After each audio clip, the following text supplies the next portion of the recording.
Man, I'm doing it through my phone right now. So if I'm on, I can't see the chat, but it's all good. I'm just gonna go do it. All right.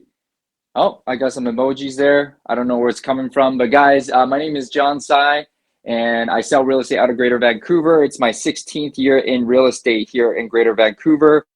Our team will do about 175 million this year. That's around 180, 190 transactions. We're still obviously not finished with the year. And I'm mostly out of production. And I do have the balance now that I want in my life as a team leader. But I did spend my first 10 years in real estate, 12, 14-hour days. And it tapered down to about 10 to 12 hours. But I still had messed up relationships with my family, with my parents, and with my wife, most importantly. And we almost had gotten a divorce after 2017. So how balance is key to becoming a successful realtor for the long term. And the topic that I want to talk about today, the reason why I'm able to step out more and more from the production side of things is, there's my wife trying to fix everything here. Thank you. Thank you. Past clients and center of influence. All right. Your database. Guys, your database is your gold mine, and I hope you are ready to take some notes. Can you give me some emojis if you're acknowledging this? Okay, cool. All right. I'm sure that's Norm. So thank you. Thank you. If I'm just speaking to the two of you, I love you. All right. So past clients and center of influence. Beyond all the tech, beyond all the automated stuff, you should be doing email blasts to your database every single month. You should be doing client parties, right? You should be doing birthday and Christmas cards. Those are the things that tech can take care of, okay? But I'm not talking about that because everybody does those things, right? That's all tech. I want you to get back to the nitty gritty, get back to the basics in building a real good source of business, which is your past clients and center of influence. They can take away all of our business sources. They can take away our expires. They can take away for sale by owners. They can take away our online leads. Google all of a sudden says, you know what, we're not doing pay-per-click anymore. Facebook ads are gone. What are you going to do? Build your database by pounding the pavement. All right. So number one, remember that past client center of influence are personal gold mines. What do I mean by that? If everything else goes to crap, you'll still have your database. But if you don't take care of your database and keep chasing the new stuff, what if those sources are gone? You keep building this gold mine, it'll feed you forever.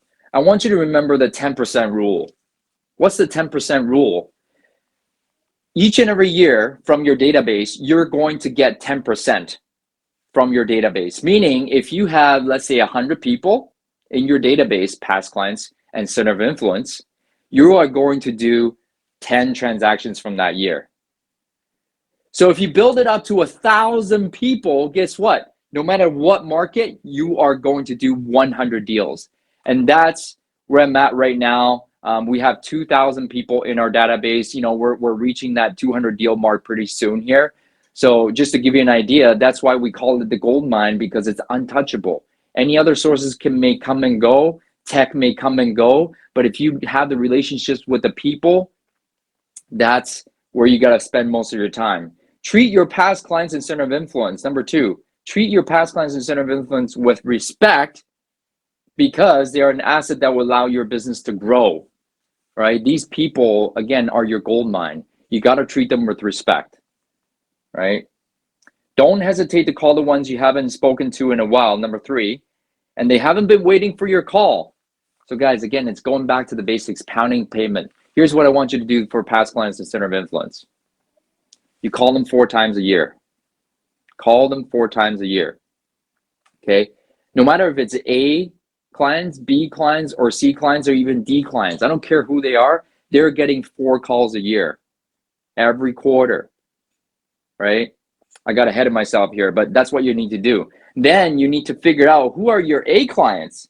I bet you haven't done this. Who are your A clients? Put them all in a file. Who are your B clients? Put them all in a file. Who are the C's? Who are the D's? Everybody gets a call every quarter, except for the A's. They get a call once every month. A call, I said a call, not a text message. Everybody hides behind text message. Don't do that. Then you become just like any one of those robots. What you have to do is make a call, or better yet, if you can do it through FaceTime, or the worst case scenario, send a video text. Send a video text. They want to see you. All right. So 4 times a year, you got a call, and 1 time per month for the 8 clients. And 4 times a year, mail them a postcard. Mail them a postcard. Right. So for example, I do birthday cards for 1, Christmas cards for 1, and then the other 2 would be market updates. I hope you guys are taking notes. All right. If you're not going to call them 4 times a year and ask for referrals, this is where we, at the end of the year, clean up your database. Clean up your database. If you look through your database, you don't really remember that guy, they don't know you by your first name, it's time to take them out. It's okay, right? It's about quality, not quantity. If you have a solid 1,000 people, you are going to get 100 deals. I promise you this, right? Promise you this. Now, when calling your past clients in center of influence, you need to come with energy and enthusiasm. Hey, it's John calling. This is a quick business call. Do you have a minute for me? Yeah, what's up, John? Well, I'm just calling you to let you know that the market is absolutely on fire right now. Wanted to know, who do you know that's thinking about buying or selling that I can help? Very simple script. If you guys want this script, I can send it to you. Just DM me. Right, Norman? I don't know where to send it to, so give me an emoji. Are you guys finding this valuable so far, this basic, dinosaur stuff, so to speak, right? It's dinosaur stuff, but it works. It works. Nothing takes place of human connection, and that's how you have balance, right? At the end of the day, because you build up a database, it's all correlated, all right? Determine who on your list provides you with the highest amount of referrals and contact them monthly. Again, this is the A list, right? All right, I don't know if I can see any chat box, but do you have any questions, and where can I see that? If not, I'm just gonna keep going. I don't know if how much time I have, and I can't see the chat box. All right, when talking to your past clients and center of influence, bring value. Bring value. A, determine the themes for your calls based on what's happening in your marketplace. Right now, what we're hearing is, okay, well, Mr. and Mrs. Buyer, I just wanted to give you a quick call. We know that there's going to be a couple bumps in interest rates in the next little while here. Want to make sure that you know this. If you are still looking to purchase a home, now is the time before the interest rates go up. And by the way, while I have you on the phone, who do you know that's thinking about buying or selling that I can help? So a theme. And B is bring value to your calls to make your calls easier, more fun, and create better communication. What kind of value can we bring to our past clients and center of influence, right? Vendors, right? Market information. How about a CMA, right? Or how about just something that's sold in their area, right? I just want to let you know, your neighbor just sold for 1.2 million. And you guys have been there now 7 years. Have you guys given thoughts on potentially upgrading, downsizing, lateral move, moving to a newer house? What is it, right? So value and a theme to your calls, right? I hope that makes sense. And set a goal to build your list to at least 1,000 names over the next few years. Remember the 10% rule, that equals 100 transactions. Oh, and how about this one? I don't know if you guys know Tina Call. She's one of my mentors in the business. She's also with eXp Realty. She told me that her business doubled when she asked for referrals more during the transaction with your past clients and center of influence and current clients. And your best opportunity for a referral, guess what, is right after you get the listing signed. Mr. and Mrs. Seller, thank you for the opportunity to get your property sold. I want to make sure that I do such a good job that you guys will refer me all your friends and family after we're done. Fair enough? While I have you here, who else do you know that could use my help at this time? Are you getting the theme now? Every time I get on the phone or get in front of my past client center of influence, I'm asking for a referral, but not before providing value first, All right, I hope you're getting that. I'm just gonna blaze through these. Ask your clients for referrals while they are present clients instead of waiting until the transaction closes. Okay, many times, each and every time you have good news during the transaction, close of escrow, removal of contingencies, you should be asking for a referral or even doing an update during the transaction, during the pending, right? Hey, the appraisal gone through. While I have you here on the phone, gosh, you must be talking about real estate with your family and friends. Who have you spoken to lately that might need my help at this time? Hope that makes sense. We have to be specific when asking for referrals if we expect to get them. And beginning of the year, I was telling all the agents that I coach and mentor, hey, listen, if you want listings, you got to ask them for listings. If you want buyers in this market, you got to ask them for buyers. So be very specific. Who do you know right now who's curious about their home prices because the market is so hot that I can help do a free market evaluation for, right? Who else do you know? Okay, be specific. If you're not able to reach your past client center of influence, guess what? You can leave them a message. I'll just tell you this. I remember leaving messages every quarter for one of my past client center of influence. I thought he totally forgot about me and he, basically ghosted me. Guess what? After a few years, he called me back. Thank you for all the messages that you sent to me. Thank you for all the emails that you sent to me. Thank you for all the birthday cards. I am sorry I've never been in touch, but I do have to sell my home. Can you come over and list my home? Guess what? In today's age, I didn't even have to come over. Just look at the previous listing. I'm sending the DocuSign, right? That's how you create balance because you're saving more time now. But I built up that relationship through years and years of reaching out to them. All right. So if you can't reach them, leave a message. Hey, it's John Tsai calling from eXp Realty. Hope all is well. Happy Thanksgiving. Merry Christmas. I am still in real estate. If you're thinking about doing something in real estate, or if your friends and family are doing something, please let me know. All the best. I hope to talk to you soon. All right. Upon a closing of a transaction, have a specific call schedule. So this is mine. The day of, you're calling them, asking them how things went, right? 1 week after, you're asking them, do you have any things that you need to fix, any movers, any vendors that you need, any touch-ups? And then 14 days, 2 weeks after, you got to call them again, right? And at these junctures, you are asking also for a referral, right? Now that you've done this transaction, I need to replace you as a great client. So, make it a joke, right? I need to replace you. Who do you know, right? After 14 days, then you are going to 1 month. And after 1 month, we follow the usual schedule every quarter. But again, if they're an A client, they refer a lot of business to you, you're calling them every month. Remember, they're not waiting for your call, so don't be disappointed if they don't respond as quickly as you want. Again, I call that one client for years. Every quarter, I left them a message. I didn't give up. I didn't make up stories in my mind about, hey, maybe they just forgot about me. Maybe they thought that my service wasn't good enough the first time around. You know what? Don't make up stories. It isn't about you. You're there to leave them a message, provide value. They will eventually call you back. Don't worry about it. Work at being consistent with the calls you make and their quality. Again, show up.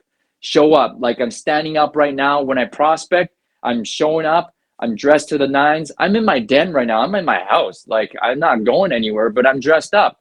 And not because I'm speaking today, and because that's how I dress in my house, right? You got to show up to make these calls. You're a business professional. Show up and make sure you provide value and quality. All right, number 21 here. So we're almost done. Don't worry. In talking to these people, you have to work with them so they call you immediately when they have someone they know that wants to buy or sell. You have to coach them, right? Before I let you go, I know you don't have anybody, but next time that you talk about real estate with any one of your friends and family, when they talk about wanting to buy or sell, would you let me know? Right? Make sure. Okay, I'll talk to you soon, right? Always ask for permission to call them on a regular basis. So this is setting up expectations. You might feel awkward, or what am I going to say next time? But you know what? The first call or the first touch with the center of influence, hey, I'm going to be calling you every quarter to let you know about what's going on in the marketplace and see if you need any help at that time. Would that be okay every quarter? Nobody's going to say no. If they say no, don't call me, you should take them out of your database. Like, the guy's an asshole, right? Anyway, so to build your center of influence database, ask everyone that you do business with them for business and return. So you give them money every single month. Your dry cleaners, your barber, right? Your vendors, your printer, right? Yep. Anybody, CPAs, your lawyer, anybody. Damn, I'm out of time. Oh, it's all good. It's all good. Keep going. We're just gonna be here listening. You can finish your last point. No worries. Oh, okay. There's only two more points. So ask all your vendors for business and return. When a past client center of influence gives you a referral, be sure to call them back and thank them. I always send an Amazon gift card, right? Just a small amount. You don't want to give them a gift when that deal closes. You want to reinforce the act of referring, not the act of closing the deal, okay? Now, this is where the balance comes in, guys. If you work this database to the T, what I taught you today, your listing appointments to listing ratio will go up. And that's where you work less hours and you take more listings. I don't know about you. I want to take more listings working less hours, okay? It will go up if you work your database. Build a reputation as a real estate resource among this group of people. Guys, today, after 16 years, people know me locally here as Mr. Real Estate, Mr. Grinder, Mr. Hardest working man in Vancouver in real estate. So I already am known as that guy. So who are you going to be for your clients? I'm complete. Thank you. Wow. John, Awesome. that was amazing. You crushed it. We had some people that said, love it. This has been great. Yes, sir. Keep it coming. Back to the basics. Love it with some of the comments.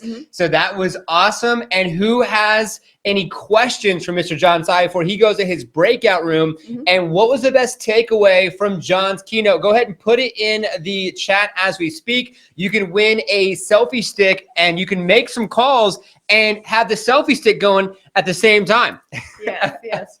Selfie sticks are awesome. You're like, you can get the whole good angle. You get the whole good angle, which is phenomenal, man. That TikTok's slightly easier to make as well. It really does. It really does. It really does, for sure. And thank you so much, John, because we know that like he was back behind the scenes. Here's some comments come in now. He was back behind the scenes, internet issues. He came back in and he crushed it. So Ryan said there is good in the database. Gold. There's gold in the database. 1,000 support.